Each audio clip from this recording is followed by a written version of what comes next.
the first to know Nsem-Pii TV. You call the man of destiny, according to former President John Ajekum Kufuor, Dr. Mahmoud Bawumia, the record-breaking presidential candidate, the first ever our contested for the first time winner the highest votes. Now another record breaker Otanichi, Honorable Peter Amewu, the member of parliament for Hohoi constituency, wako at the center of Volta Regional, wadane color from green to blue. We be in the blueprint actually Dr. Mahmoud Bawumia. Na the blueprint and say Volta region no enye NDC kwa na timi dominate ho. The new patriotic party so ebetimi dominate the Volta region. Na asem okache na an say ese enkrofo no oti omwase na omonso omotwase. Na Dr. Mahmoud Bawumia ka say ene sadia chiremi Ayigbe na mene omonka Ayigbe. Na Dr. Mahmoud Bawumia actually say he is somebody and intelligence no, it is not only in digitalization and economy, also in the art of languages and so. Or you need people are very intelligent because Osha say no, it means an any accent and so strong.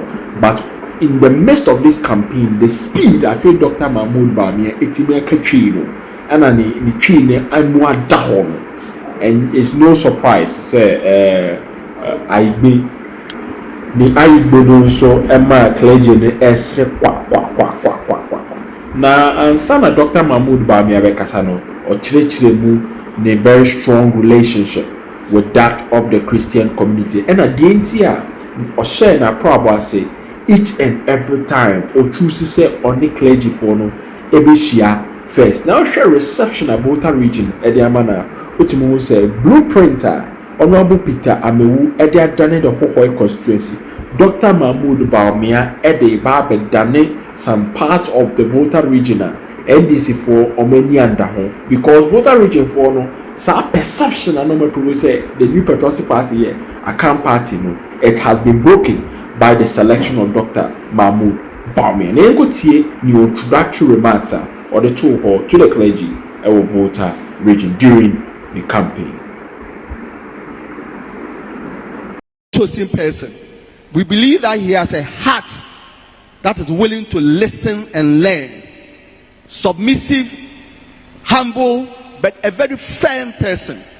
Ideas given to him by the Lord, and we are very convicted that given the chance, he will be a major instrument that God can use to transform this country. It is in that spirit that we are here this morning, and with the greatest of respect to you, eminent clergy, I want to invite Dr. Bawumia to address us. Thank you very much.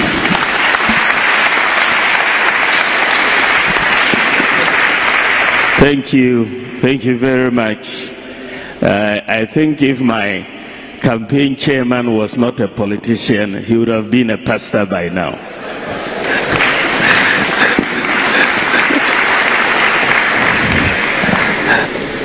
Eminent clergy, men and women of God, my distinguished national chairman, ministers of state, members of parliament, CEOs, our parliamentary candidate, and our MMDCs, the entourage who have kindly followed me here, I would like to say good morning to all of you.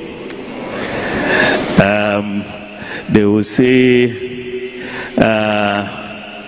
in Ewe, I think if I can repeat it or if I can remember it, Medekuku Minyiba Nami. Minyiba Nami. I'm in real reverence being in your presence today. My name is Mahmoud Bawumia, and I am here in my capacity as the flag bearer and leader of the new patriotic party, the presidential candidate of the new patriotic party. in the process of getting ready for this 2024 election, I am going around the country to talk to all the stakeholders in this country. I have to prepare a manifesto. But God doesn't give one person all the wisdom. All the wisdom is scattered all over. And so if you are preparing a manifesto to help the country, you better speak to the people and hear from them what the real issues that concern them are. Because you may think you know, but you don't know. And so this is why I am going around the country. And I am also going around with the firm belief that unless the Lord builds the house, they will labor in vain, those that build it. Because if you don't put God first, nothing will come through for you. And so you will see that every time I go to any region, my first meeting, as we are meeting today, is with the men and women of God, so that I can come in and benefit from your anointing and listen to you, so that we can go forward in this whole campaign that I am embarked on. If you look at it, I always say that it doesn't almost make sense that I'm standing before you today. Initially, I was never thinking I would go into politics. It was never my desire. Growing up, I wanted to be an economist. I was at the Bank of Ghana. But God made it within 24 hours. In August 2008, I had that decision to make to enter politics. 24 hours. My life was changed. And then I entered politics, and last year I decided to run for the presidential candidature of my party, the New Patriotic Party.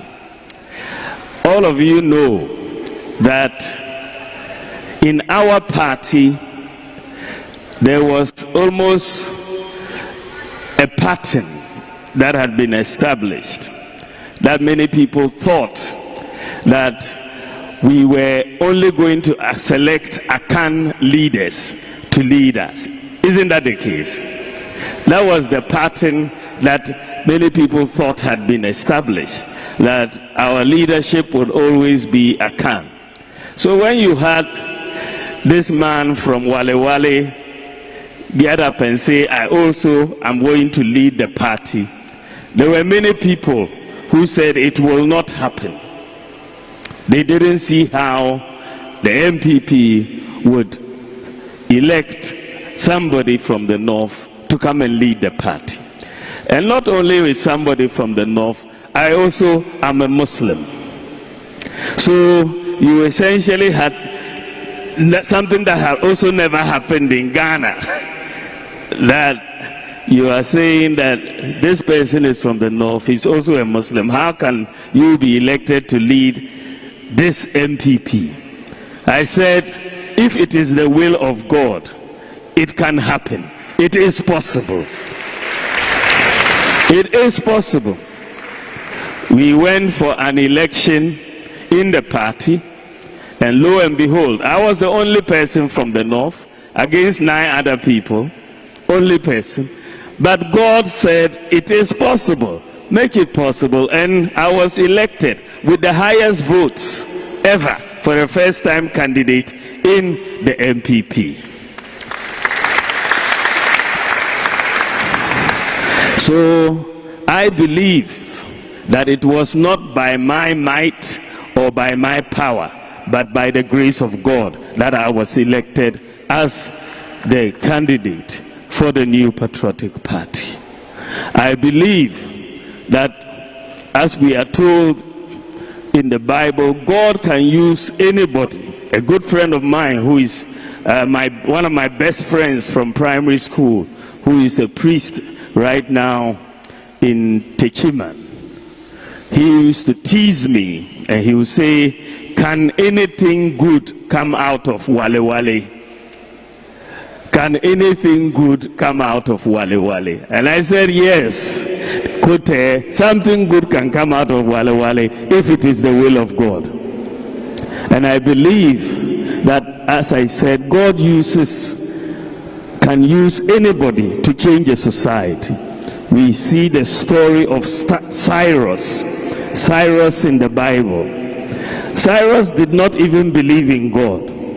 He did not know God. But still, God used Cyrus to help the people of Israel. And so, that is why I believe that God can use me also to help change Ghana. We are a blessed country. Let us appreciate the country that we are. Ghana is a very blessed country. We are the most peaceful country in the whole of West Africa. The whole of West Africa. And one of the most peaceful countries in the whole of Africa. This is our DNA as Ghanaians. We are now known for peace. But the peace that we have in Ghana is underpinned by our religious tolerance. There is so much religious tolerance in Ghana compared to many of the countries on the continent, and especially even our neighboring countries. It's a remarkable amount of religious tolerance.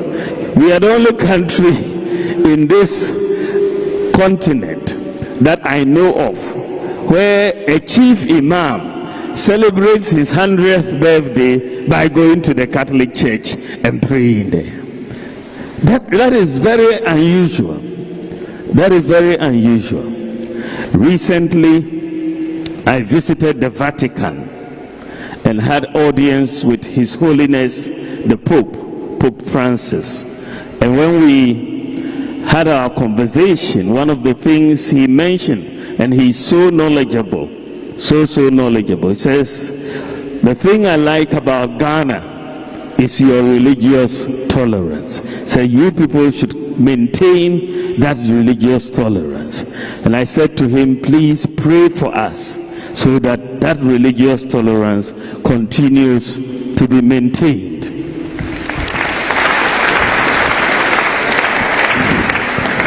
By way of background, I come from a large family. My father married my mother. At the time, actually, my father was going to marry my mother. My mother was a Christian. She was attending Wesley Girls. She was one of these first girls from the northern region who were sent to Wesley Girls. She was a Christian. She had to convert to Islam to marry my father. My father had 17 surviving children, 17 of us. He had a football team and reserves. What is interesting about our family is that of the 17 of us, 9 of us are Christian, 8 of us are Muslim. 17, 9 Christian, same family. So growing up, we had both the Bible and the Quran in the house. And my relationship with the church has been from childhood. It is not now. When I was a child, I was a member of the Methodist Boys Brigade. I was a brigader. I grew up in the Methodist Boys Brigade. Today, I am a vice president, but I am a patron of the Methodist Boys Brigade of Ghana. I'm a patron. Today, I work closely with a Catholic priest called Father Campbell, who we work with lepers. I am a patron of Lepers Aid Committee of Ghana, and we work together. And he has also recently made me a patron of the Mother Teresa's Soup Kitchen to look after street children in Ghana. I'm saying all of this to let you know where my heart is. My heart is about helping people, helping the poor, helping the vulnerable. That is where my heart is. To lead, I believe you must care. You must care about people. Last year, I went to Akropong. We were celebrating the 100 years anniversary of the Akropong Presbytery.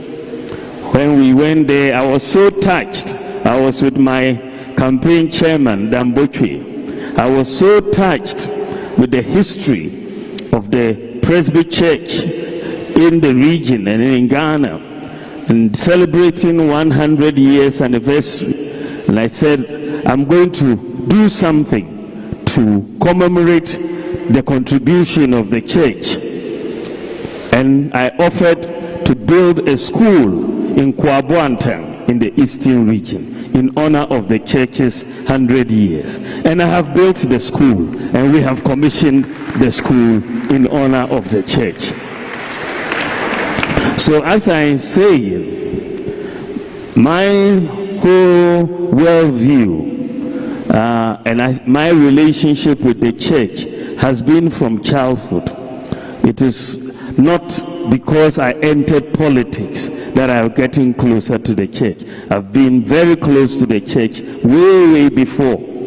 And I will still be close to the church after I leave politics, because that is who I am. I believe as a nation we should all come together and get things done for our country, for our people. After all, we are all God's children, and we should help one another to go. So if you look at what I have tried to do since I became the Vice President of the Republic, my view has been very clear that we have to do things that lift up the people, that lift up the poor, that lift up the vulnerable. That is where my focus has been in my term so far, 7 years, now in my 8th year as Vice President. As a government, I can talk about all the things that we have done since we came into office. But I'm going to just focus on some of the things, since I know that we have time constraints, and I also want to focus on the future, what it is that I want to do if God gives me the opportunity to lead this country. When you look at my campaign slogan, I say it is possible, because with God everything is possible. It is. And I believe that as a nation we should not shy away from trying to be the best. We should not be intimidated from trying to be the best. What the white man has achieved, we can also achieve, and achieve better. It is possible.